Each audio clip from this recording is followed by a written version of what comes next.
तो हम लोग आज मनुष्य के शरीर का सबसे महत्वपूर्ण अंग ब्रेन के बारे में पढ़ने जा रहे हैं। सभी ध्यान दीजिएगा। आज ब्रेन जो है, हमारा मस्तिष्क जो है, पूरे शरीर में सबसे कोमल अंग होता है। सबसे कोमल अंग हमारा मस्तिष्क होता है ना। तो मस्तिष्क क्या होते हैं? मस्तिष्क, पूरे मस्तिष्क दो भागों में आधा आधा करके बटा हुआ होता है, जिसको क्या कहते हैं? गोलार्ध। ये देखिए, ये आधा ये अलग है और ये आधा अलग है। तो मस्तिष्क के संरचना को पहले समझते हैं। मस्तिष्क की संरचना को पहले समझा जाए तो मस्तिष्क के सबसे ऊपर क्या होते हैं? ये खोपड़ी होते हैं, है ना। मस्तिष्क जिस बक्से में बंद होता है, सबसे कोमल अंग हम लोग जानते हैं मस्तिष्क। मनुष्य का मस्तिष्क पूरे शरीर का सबसे कोमल अंग है और सबसे जटिल संरचना है। अगर प्रश्न में आएगा मनुष्य के अंग का सबसे जटिल संरचना कौन सी है, सबसे जटिल संरचना किसकी है, तो क्या आएगा? मस्तिष्क आएगा। मस्तिष्क आएगा, है ना। यहां आ जाइए ना, आप यहां आ जाइए, आप उठ करके यहां आ जाइए। मनुष्य के मस्तिष्क का, पूरे शरीर का सबसे जटिल संरचना मस्तिष्क का ही होता है। और मस्तिष्क जिस बक्से में बंद होता है उसको क्या बोलते हैं? खोपड़ी, है ना। इसको क्या बोला जाता है? खोपड़ी। खोपड़ी। तो ये खोपड़ी जो होते हैं, ये कई प्रकार के हड्डियों से बना हुआ होता है, जिसको क्रेनियम कहा जाता है। क्रेनियम ये कुल मिलाकर के 8 प्रकार के हड्डियों से बना हुआ होता है। 8 प्रकार की हड्डी। में क्रेनियम कितने प्रकार हड्डियों बना हुआ होता है? 8 प्रकार के हड्डियों का बना हुआ होता है। अब क्रेनियम में केवल नहीं रहता है, क्रेनियम के बाद में क्या होते हैं? एक तंतुमय कोशिकाओं की परत होती है।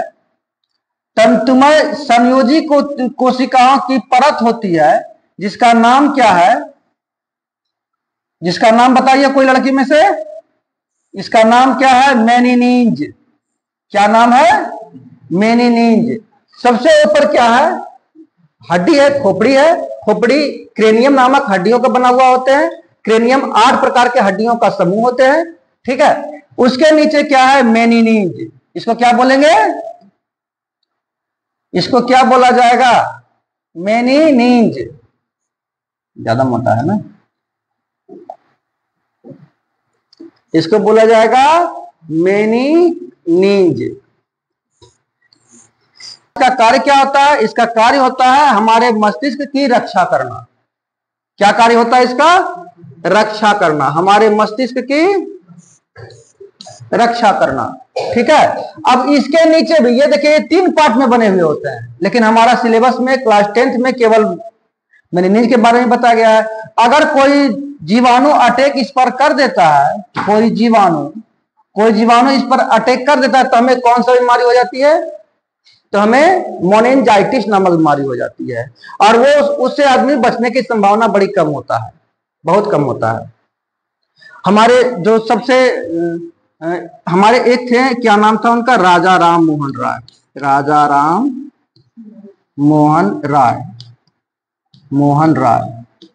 राजा राम मोहन राय का जब मृत्यु हुआ था, इसी बीमारी से हुआ था, मोनेंजाइटिस नामक बीमारी से हुआ था, है ना। तो इसके नीचे क्या होता है? इसके नीचे भी होते हैं एक द्रव, जिसका नाम क्या है? इसके नीचे भी एक द्रव होता है, जिसका नाम है सेरिब्रोस्पाइनल द्रव। क्या नाम है? सेरिब्रोस्पाइनल द्रव। ये भी क्या करते हैं? रक्षा का एक काम करता है। और इसका एक और काम होता है क्या? हमारे ब्रेन को नम बनाए रखता है, सूखने नहीं देता है ना। हमारा जो ब्रेन है, हमारा जो मस्तिष्क है, उसको नम बनाए हुए रखता है ये सेरिब्रोस्पाइनल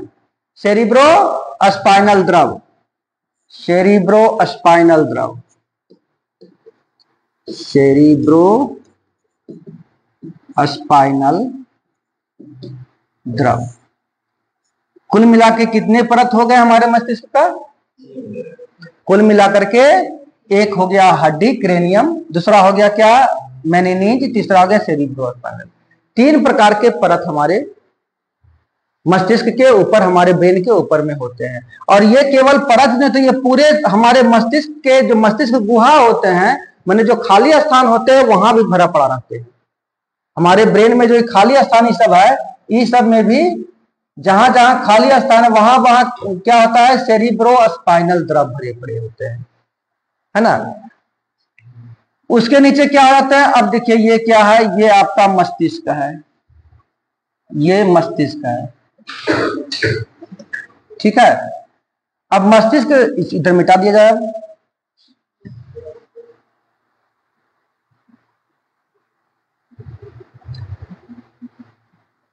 ये जो मस्तिष्क है, मस्तिष्क में एक उभरी हुई संरचना होती है जिसका नाम क्या है, मस्तिष्क में उभरी हुई संरचना होती है, उभरी हुई संरचना, जिसका नाम है गायरस। क्या नाम है, गायरस। अच्छा बताइए तो मस्तिष्क का वजन कितना होता है मेल में, माने पुरुष में? 1450 ग्राम। मस्तिष्क का वजन पुरुष में कितना होता है, 1450 ग्राम होता है, और महिला में 1300 ग्राम होता है, ठीक है। 1300 से 1350 ग्राम तक ले होता है। अगर कहेंगे इसका आयतन क्या होता है, तो क्या लिखिएगा, 1650 ml। ये होते हैं पुरुष में, और महिला में कितना हो जाता है आयतन, 1400 ml हो जाते हैं, ठीक है। तो हम लोग आयतन भी समझ लिए हैं, कितना वजन होता है ये भी जान गए हैं। अब गायरस, अब एक बात और समझिएगा, कहिएगा कि हाँ पुरुष में ज्यादा बड़ा मस्तिष्क होता है, इसके अर्थ, इसका कारण ये नहीं है कि जो है ना ये ज्यादा बुद्धिमान होता है ना, ये ज्यादा बुद्धिमान होता है, अधिक बड़ा मस्तिष्क रहने से नहीं होता है। उसमें जो गायरस है और दो गायरसों के बीच के स्थान को देखिए, दो गायरसों के बीच के स्थान जो होते हैं उसको क्या बोलते हैं, सल्कस। उसको बोलते हैं सल्कस। जो सल्कस क्या होते हैं, गड्ढा होते हैं, इस प्रकार के होते हैं। तो हम लोग जो पढ़ते हैं या फिर जो सीखते हैं वो इसी गड्ढा में स्टोर होता है ना। तो मस्तिष्क के बड़ा रहने से वो अधिक बुद्धिमान, अधिक पढ़ने में तेज नहीं होता। अधिक पढ़ने में तेज होता है कौन, जो अधिक मेहनत करते हैं। जितना मेहनत अगर तुम लोग करते हो उतना ही ये गड्ढा होगा, और जितना गड्ढा होगा उतना ये स्टोर रहेगा, ठीक है। अब हम लोग पढ़ते हैं क्या, आगे बढ़ते हैं, आगे बढ़ा जाए। ये है ब्रेन हमारा। तो ब्रेन के कितने पार्ट होते हैं, मस्तिष्क के कितने पार्ट होते हैं,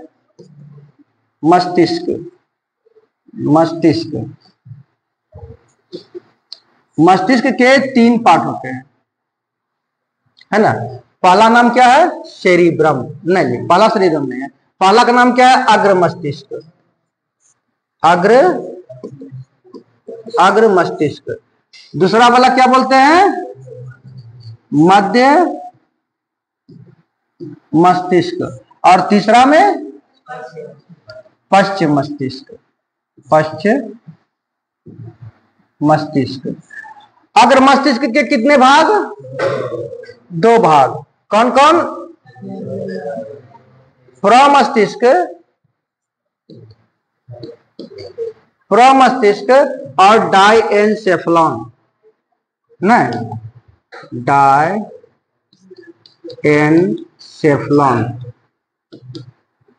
डायएन्सेफलॉन, ठीक है।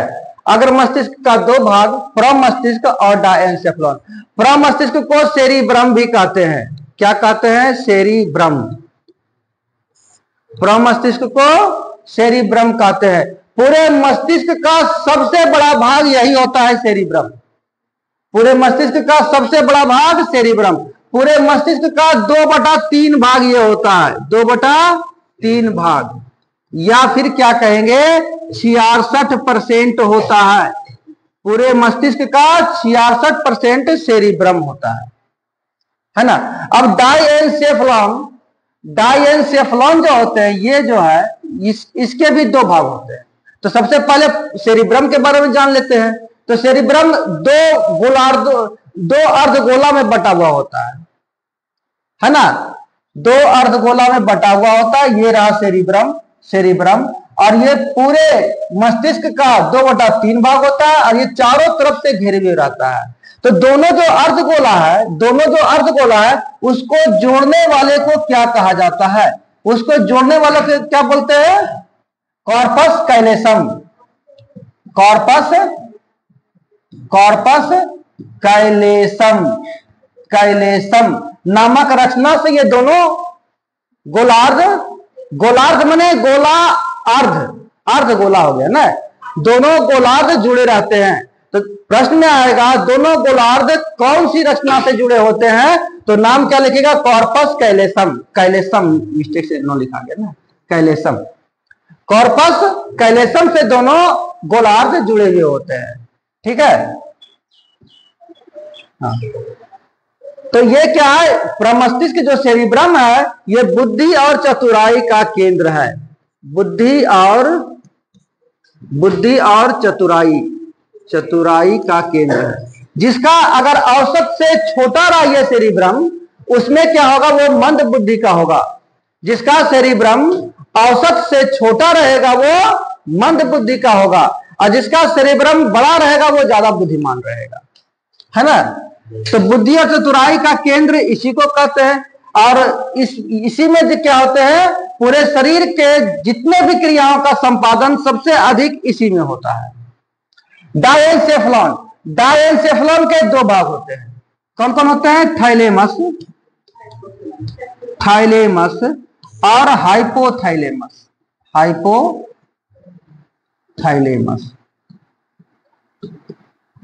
थाइलेमस और हाइपोथैलेमस। थैलेमस क्या करता है? बाहरी ताप, बाहरी चोट, है ना, बाहर से चोट लग गया यहां पर या कहीं बाहर में चोट लग गया, तो जो दर्द हो रहा है वो थैलेमस करवा रहा है ना। बाहरी ताप माने गर्मी होता है, गर्म लग रहा है आपको, कौन अनुभव करवा रहा है? कौन बता रहा है कि गर्मी लग रहा है? तो ये थैलेमस है ना। बाहरी ताप, चोट,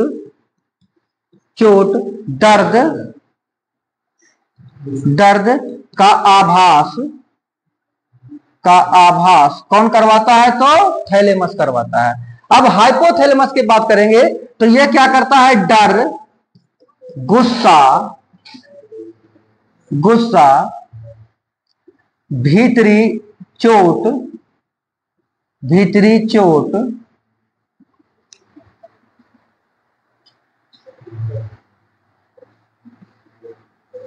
पसीना आना। अगर गर्मी लग रहा है तो पसीना कौन ला रहा है? ये हाइपोथैलेमस। ठीक है। तो ये सभी क्रिया किसका है? हाइपोथैलेमस का है। समझ में आ गया? डायएन्सेफलॉन के दोनों भाग पकड़ में आ गया है? आ गया आप लोगों को? अब देखिए मध्य मस्तिष्क का एक ही केवल भाग होता है, इसका नाम है कारपोरा। अब ये कारपोरा क्या करता है? ये देखने और सुनने के क्रिया को क्रियान्वित करता है ना। कारपोरा देखने और सुनने की क्रिया को कार्यान्वित करता है। कारपोरा। हमारा जो दृक तंत्रिका जो होते हैं वो सीधा दृक तंत्रिका में दृष्टि तंत्रिका, हमारे आंख में जो निकलते हैं भेन निकलते, पतले पतले नस निकलते, वो सीधे यहीं आकर के पहुंचते हैं, है ना। और हम किसी चीज को देखते हैं तो वो उल्टा दिखाई देता है, नहीं उसका प्रतिबिंब उल्टा बनता है, लेकिन दिखाई सीधा देता है, इसी के कारण, कारपोरा के कारण। ठीक है। तीसरा जो है सबसे महत्वपूर्ण है, क्या है? पश्च मस्तिष्क।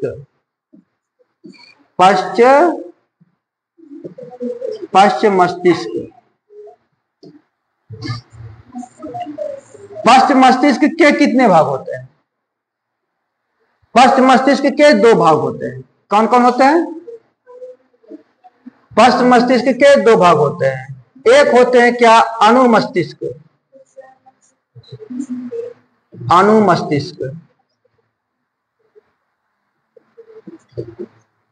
और दूसरा क्या होते हैं? मस्तिष्क अस्टेल, है ना। अनुमस्तिष्क और मस्तिष्क अस्टेल। ठीक है। अब देखिए अनुमस्तिष्क को ही क्या बोलते हैं? सेरिबेलम। सेरिबेलम, अनुमस्तिष्क को क्या बोला जाता है? सेरिबेलम। तो देखिए यहां पर यही आपका अनुमस्तिष्क ये है। ये लग रहा है क्या? नहीं लग रहा कि कोई जो पौधा है, इसका पत्ता है ना? तो इसी को क्या बोलेंगे? सेरिबेलम। इसका कार्य क्या है? सेरिबेलम का कार्य क्या है? हमें चलने में संतुलन स्थापित करना। पूरे जितने भी हमारे अंग हैं सभी में संतुलन स्थापित करने का कार्य यही करता है। संतुलन, संतुलन माने बैलेंस, इसको बोलेंगे संतुलन। अब दो पैर से हम लोग चल लेते हैं बढ़िया से। दो पैर से कोई मूर्ति खड़ा कर दीजिए, चल पाएगा? खड़ा नहीं रह पाएगा, गिर जाएगा वो। लेकिन हम लोग बढ़िया चलते हैं, दौड़ते हैं, है ना? तो पहला कार्य क्या है? संतुलन। संतुलन बनाता है, ये बैलेंस बनाता है। दूसरा कार्य इसका क्या है? शरीर के अंगों को किसी भी कार्य करने के लिए प्रेरित करता है। शरीर के सभी अंगों या किसी भी अंग ना, सभी अंग को किसी कार्य करने के लिए प्रेरित करता है। प्रेरित करता है। जैसे कलम पकड़े हुए हैं, तो कलम किसी कारण पकड़े हुए हैं? कलम पकड़े हुए हैं इसी सेरिबेलम के कारण। अगर ये सेरिबेलम नहीं रहेगा तो हम लोगों का जीभ भी नहीं उल्टेगा, आंख भी नहीं घूमेगा। इस सेरिबेलम अगर नहीं रहा तब ना तो जीभ उल्टेगा, ना तो आंख बोलेगा, ना तो हाथ हिला पाएंगे, ना तो पैर हिला पाएंगे, कुछ नहीं। सेरिबेलम क्या करता है? सभी अंगों को कार्य करने के लिए प्रेरित करता है, किसी भी कार्य के लिए। अब मस्तिष्क अस्टेम, मस्तिष्क अस्टेम कितने प्रकार के होते हैं? दो प्रकार के। कौन कौन बोलो तुमको? मस्तिष्क अस्टेम कितने प्रकार के होते हैं? तो दो प्रकार के होते हैं। कौन कौन होते हैं? हाँ, एक होते हैं पॉन्स वेरोलाई, पॉन्स वेरोलाई, और दूसरा क्या होते हैं? Medulla oblongata. Medulla oblongata, medulla oblongata, pons varolii और मेडुला ऑब्लांगेटा। पॉन्स वेरोलाई श्वसन का कार्य करवाता है। जब लोग सांस लेते हैं ये श्वसन हुआ। और मेडुला ऑब्लांगेटा क्या करता है? मेडुला ऑब्लांगेटा रीढ़ की हड्डी से जुड़ा हुआ होता है। हमारा सेकेंड ब्रेन वही ना, स्पाइनल कोड इसको बोलते हैं। रीढ़ का हड्डी के अंदर जो है स्पाइनल कोड रहता है। रीढ़ के हड्डी के अंदर स्पाइनल कोड रहता है। ये रहा।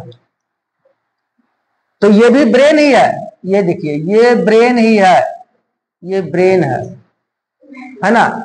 मस्तिष्क का ही ये भी भाग है। तो ये हो गया 95% तो कार्य यही खाली कर लेता है और 5% कार्य ये करता है। 5% का कार्य ये करता है। तो ये किससे जुड़ा हुआ होता है? ये देखिए, ये मेडुला ऑब्लांगेटा है। मेडुला ऑब्लांगेटा ये अनैच्छिक क्रियाओं का संपादन करता है। एक चीज नहीं बताया आप लोगों को, अनैच्छिक क्रिया का संपादन करता है। अनैच्छिक क्रिया का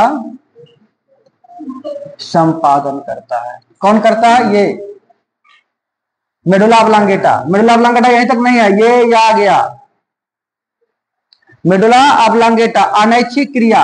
अब ये अनैच्छिक क्रिया के साथ साथ प्रतिवर्ती क्रिया का भी संचालन करता है। प्रतिवर्ती क्रिया का भी संचालन यही करता है। संपादन कहिए, संचालन कहिए, संचालन करता है। अब बताइए कि ये अनैच्छिक क्रिया क्या होता है और ये प्रतिवर्ती क्रिया क्या होता है? अनैच्छिक क्रिया जो हम अपने इच्छा से नहीं करते हैं। जैसे अब भोजन चिबा ली, गिल गई, तो क्या पाचन हो गया उसका? नहीं, पाचन हमारे पेट में हो रहा है। हम लोग नहीं चाहेंगे तो पाचन हो जाएगा, है ना? अब हृदय धड़क रहा है तुम्हारा, तुम कह दो कि हाँ भाई हृदय रुक जाइए और 10 मिनट के बाद धड़कना, ऐसा होगा? नहीं होगा। वो तुम्हारे इच्छा के विरुद्ध है। वो क्या है? इच्छा के विरुद्ध है। इच्छा के विरुद्ध है, ठीक है? इच्छा के विरुद्ध है तो उसको अनैच्छिक क्रिया कहा जाता है। अब क्या हुआ कि कस के खांसना शुरू हो गया। अब तुम कहेंगे नहीं, अब हम नहीं खांसेंगे तो होगा, जब खांसी आ गया तो खांसना तो पड़ेगा, जमाई आ जाएगा जमाई तो आना पड़ेगा, है ना। तो इसको क्या बोलेंगे, अनैच्छिक क्रिया। अब देखिए ये प्रतिवर्ती क्रिया क्या होता है। अब छींक आ गया, छींक, अब क्या करो, जब छींक आ गया तो क्या छींक रोक लेगा, रोकोगे रे, नहीं, छींक नहीं रुकेगा। तो ये अकस्मात आता है, ये अकस्मात हो जाता है, ये है प्रतिवर्ती क्रिया। आया सुने प्रतिवर्ती क्रिया क्या होता है। प्रतिवर्ती क्रिया जो ब्रेन तक ले पहुंचने नहीं करता, यहीं पर आ जाता है और काम क्रिया हो जाता है, यही इसको प्रेरणा मिल जाता है कि हाँ भाई छींक दो। तो ये क्या आ गया, प्रतिवर्ती। अब चल रही है एक बाइक, क्या हुआ, एक बाइक चल रही है और पैर में कांटा धंस गया। और जब पैर में कांटा धंस गया तो क्या होगा कि तुरंत पैर उठाएंगे, अकस्मात नहीं चाहते हुए भी वहां पर हाथ पहुंच जाएगा। अब यहाँ खड़ा है, पीछे से मच्छर काट लिया, मच्छर काट लिया तो हाथ घूम जाएगा, वो मच्छर बेचारा कहानी खत्म हो जाएगा, है ना। तो ये क्या हो गया, ये हो गया प्रतिवर्ती क्रिया हो गया। तो हम लोग अच्छा ऐच्छिक क्रिया अनैच्छिक क्रिया तो हम समझे थे, एक चीज नहीं समझे थे, ऐच्छिक क्रिया, ऐच्छिक क्रिया नहीं समझे थे, नहीं, ऐच्छिक क्रिया को नहीं समझे थे। ऐच्छिक क्रिया, ये ऐच्छिक क्रिया क्या होता है, जो अपने इच्छा के अनुसार करते हैं। इसका संपादन सेरिबेलम करता है, सेरिबेलम। इसका संपादन कौन करता है, सेरिबेलम। अब बताइए आप लोग, लड़की में बताइए, सेरिबेलम किस मस्तिष्क के किस पार्ट का हिस्सा है। सेरिबेलम मस्तिष्क के किस पार्ट का हिस्सा है। अग्र मस्तिष्क, मध्य मस्तिष्क, पश्चिम मस्तिष्क, पश्चिम मस्तिष्क का है ना। पश्चिम मस्तिष्क के दो भाग होते हैं, सेरिबेलम कहाँ, इसमें भी तो होगा ना सेरिबेलम, ये देखिए सेरिबेलम, यही तो है, यही तो सेरिबेलम है। ये सेरिब्रम है, ये क्या है, इतना भाग सेरिब्रम है, ये सेरिब्रम है। और ये देखिए यहां पर है हाइपोथैलेमस और थैलेमस, ये क्या है, हाइपोथैलेमस और थैलेमस।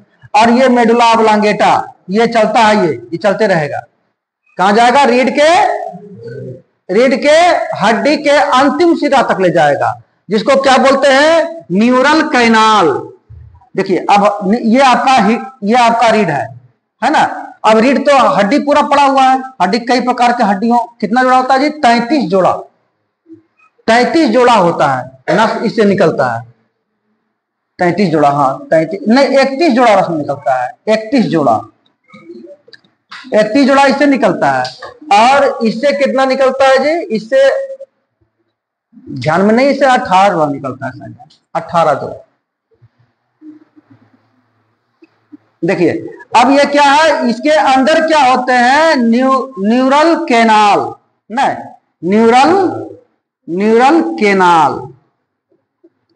न्यूरल कैनाल इसके अंदर होते हैं। अब इसी के अंदर जो होते हैं, न्यूरल कैनाल के अंदर क्या हो जाता है, ये आपका, जैसे मोटा कर लो इसको ना, मोटा कर, ये इसके अंदर जो है आपका स्पाइनल कोड है, स्पाइनल कोड, यही आपका ब्रेन का दूसरा भाग है, ब्रेन का सेकेंड पार्ट यही है ना।